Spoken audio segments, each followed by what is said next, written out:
देखिए, जेनेटिक याददाश्त का एक खास महत्व तब तक होता है जब तक आप 21 साल से कम होते हैं। 21 साल की उम्र में सिस्टम में एक मूल बदलाव आता है कि जेनेटिक याददाश्त का असर कम हो जाता है। ये एक बहुत मामूली भूमिका निभाने लगती है। कई माता पिता इस बात से हैरान होते हैं कि जो बच्चे कुछ समय पहले तक उनसे इतना ज़्यादा जुड़े हुए थे, 21 साल की उम्र पार करते ही अचानक वो अपने माता पिता से वैसा जुड़ाव महसूस नहीं कर पाते, क्योंकि तब जेनेटिक याददाश्त का असर घटकर बहुत कम हो जाता है। 21 साल की उम्र पार करते ही ये हमारे विकास के लिए कुदरत का बनाया हुआ एक तरह का सुरक्षा तंत्र है हमारे विकास के लिए, क्योंकि इंसान का बच्चा दूसरे जानवरों की तरह नहीं आता। दूसरे जानवरों के जीवन का 90% उनके जेनेटिक्स से तय होता है। सिर्फ 10% विकास का हिस्सा होता है, उसे भी वो चाहें तो इस्तेमाल करें या ना करें। पर इंसान के मामले में सिर्फ 10% पहले से तय होता है और 90% इंसान के हाथ में होता है। तभी इंसान के बच्चे के विकास का शुरुआती दौर बहुत नाजुक होता है। उसे कहीं ज़्यादा सही माहौल की और पालन पोषण की ज़रूरत होती है, क्योंकि 90% को बनाना होता है, सिर्फ 10% एक स्टैंडर्ड की तरह पहले से मौजूद होता है। तो 21 की उम्र तक आप पर जेनेटिक असर काफ़ी कम हो जाता है, जब तक कि आप अपने माता पिता से कुछ ज़्यादा ही न जुड़े हों। तो या तो क्योंकि वो बहुत दौलतमंद हैं या आप पर बहुत हावी हैं, या आप उन्हें बहुत आदर देते हैं, इसकी वजह जो भी हो, नहीं तो जेनेटिक असर अपने आप कम हो जाएगा। तो उस उम्र के बाद कर्मों का असर जेनेटिक असर से कहीं ज़्यादा होता है। जब हम कर्मों के असर की बात करते हैं, क्योंकि एक ऐसी गलत धारणा है कि कर्म यानी सिर्फ कोई ऐसी चीज़ जो कहीं और से आती है, किसी दूसरे जन्म से या कहीं और से आती है। ये वैसा नहीं है। आज सुबह से जब से आप उठे हैं तब से इस पल तक आपका शरीर शारीरिक कर्म कर रहा है, मन मानसिक कर्म कर रहा है, भावनाएं भावनात्मक कर्म और ऊर्जा कर्म कर रही हैं। हर पल जागते हुए और सोते हुए ऐसा हो रहा है। पर चलिए सिर्फ जागने की अवस्था की बात करते हैं।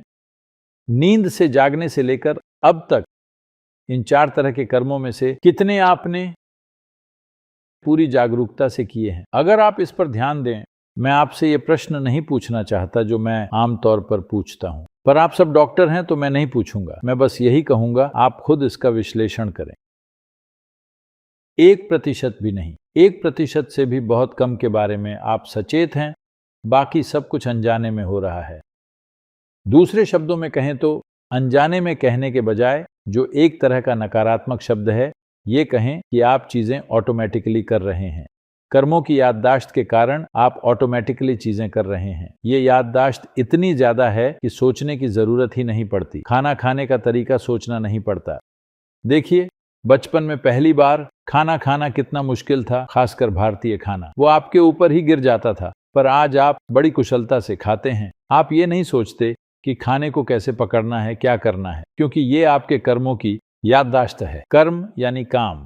आपके कामों के ये 4 आयाम हमेशा याददाश्त जोड़ते रहते हैं। जिंदगी आसान बनाने के लिए, न कि उलझाने के लिए, तो आप एक कर्मों का जाल पैदा करते हैं। पर जब आप ये जाल बनाते हैं तो आपके पास कोई ऐसा तरीका होना चाहिए कि आप खुद उसमें न फंसे। मान लीजिए आप एक मकड़ी हैं और आपने एक शानदार जाल बनाया। ये दूसरों को फंसाने के लिए है, कोई दूसरा कीड़ा। पर अगर मकड़ी खुद ही उसमें उलझ जाए तो वो एक बेवकूफ़ मकड़ी है। तो इंसानों के साथ यही हो रहा है।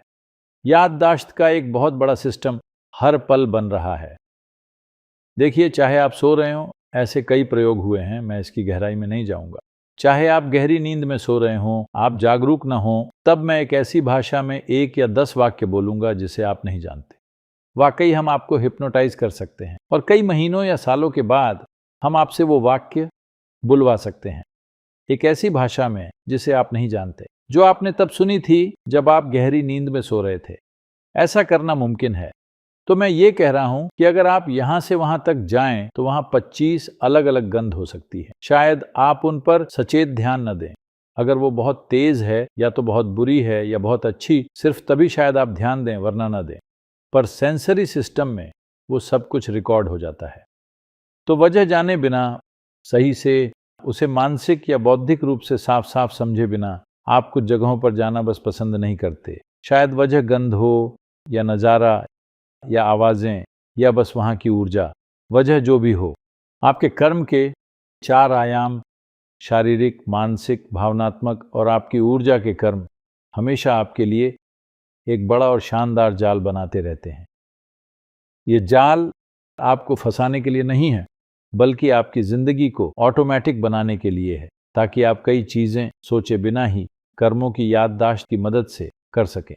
लेकिन दुर्भाग्य से चूंकि लोग गहरी पहचान जोड़ लेते हैं अपनी की हुई कई चीज़ों से, और वो अच्छा क्या है और बुरा क्या है ये चुनना शुरू कर देते हैं।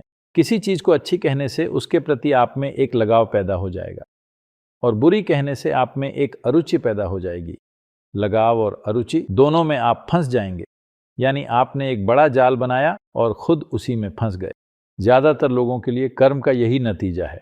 कर्म जीने का सबसे गतिशील या डायनामिक तरीका है। इसका सीधा सा मतलब है कि आप खुद अपना जीवन बनाते हैं। आप अपने जीवन के निर्माता सिर्फ तभी बन पाएंगे जब आपका न्यूरोलॉजिकल सिस्टम आपके आदेशों पर काम करेगा, वरना कभी नहीं बन पाएंगे। तब आप हमेशा संयोग से जिएंगे। तो अगर आप संयोगवश जीना छोड़ते हैं,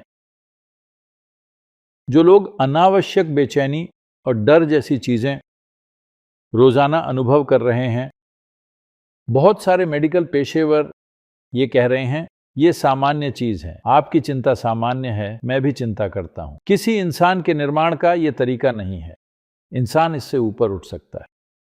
हमें ह्यूमन बीइंग्स यानी इंसान माना जाता है। हमने किसी दूसरे जीव के लिए बीइंग शब्द का इस्तेमाल नहीं किया। हम हाथी को एलिफेंट बीइंग, बाघ को टाइगर बीइंग, चींटी को एंट बीइंग या ऐसा कुछ नहीं कहते। हमने सिर्फ इंसानों को ही बीइंग्स कहा है, क्योंकि आप होने में सक्षम हैं, यानी आप एक जागरूक अस्तित्व बन सकते हैं, यानी आप अपनी हर क्षमता का उपयोग कर सकते हैं, जैसे चाहें कर सकते हैं, अपने आसपास की चीजों के प्रति रिएक्शन या प्रतिक्रिया देकर नहीं, बल्कि एक सचेतन जवाब के रूप में।